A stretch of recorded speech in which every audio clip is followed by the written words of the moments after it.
Bismillah ar-Rahman ar-Rahim. We begin in the name of Allah, the most beneficent, the most merciful. Today we've arrived in Juz 22 of the Qur'an.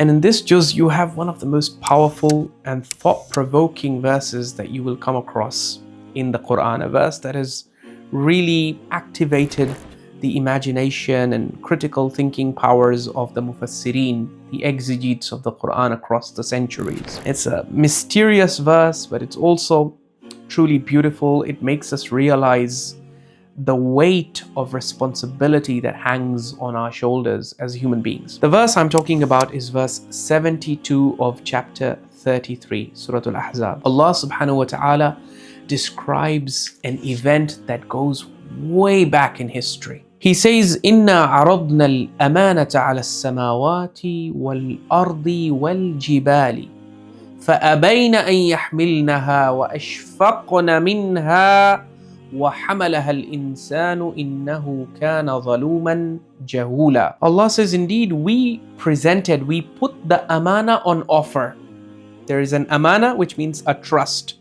There was a divine trust that Allah subhanahu wa ta'ala exhibited before his creations. And it's as if it was presented as a challenge. Who is going to carry this heavy responsibility and this heavy trust? So now look at the reaction of some of the most powerful creations of Allah, which are the heavens, samawat, the earth and the mountains. For all of these three things, Allah says, فَأَبَيْنَ أَن يَحْمِلْنَهَا. As soon as this offer was made, they turned it down, they declined.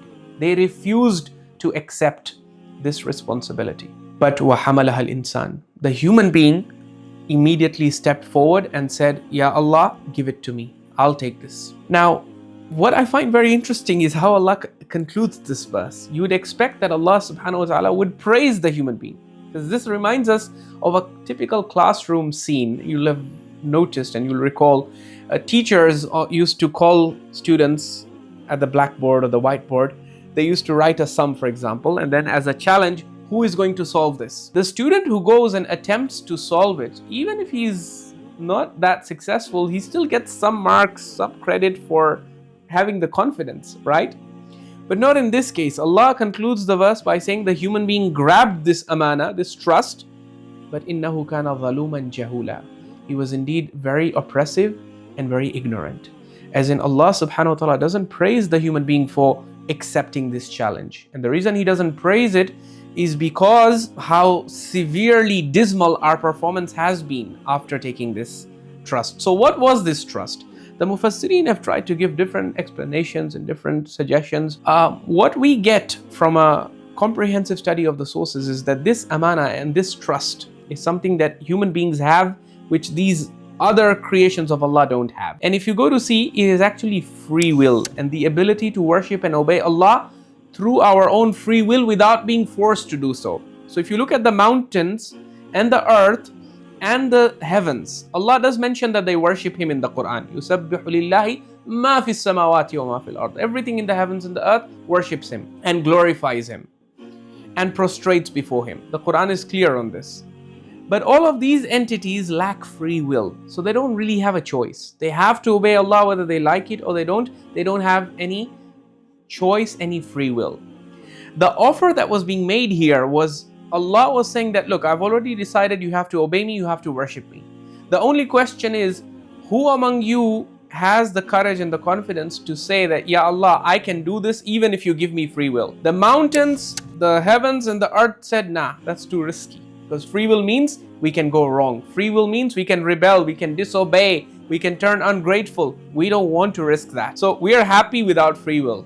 We are happy to obey you, Ya Allah, and worship you, and we don't want the choice to be open to us to disobey you. Whereas the human being said, no, I have enough trust in myself and enough maturity and intelligence and confidence that even if you give me the free will, I will not rebel against you, I will worship you, I'll obey you, and I will fulfill my duties diligently. But the human being took on this responsibility, but after coming into this world, Allah says, innahu kana zaluman jahula. He did not do justice to this amana. he did not do right by it. And then Allah goes on to describe the consequence, which is لِيُعَذِّبَ اللَّهُ الْمُنَافِقِينَ وَالْمُنَافِقَاتِ وَالْمُشْرِكِينَ وَالْمُشْرِكَاتِ وَيَتُوبَ اللَّهُ عَلَى الْمُؤْمِنِينَ وَالْمُؤْمِنَاتِ. Allah says, so now the result is going to be that those who are the worst rebels against me, namely the hypocrite, there are many hypocrites, male and female, and the mushrikeen and mushrikat, the people of shirk, male and female.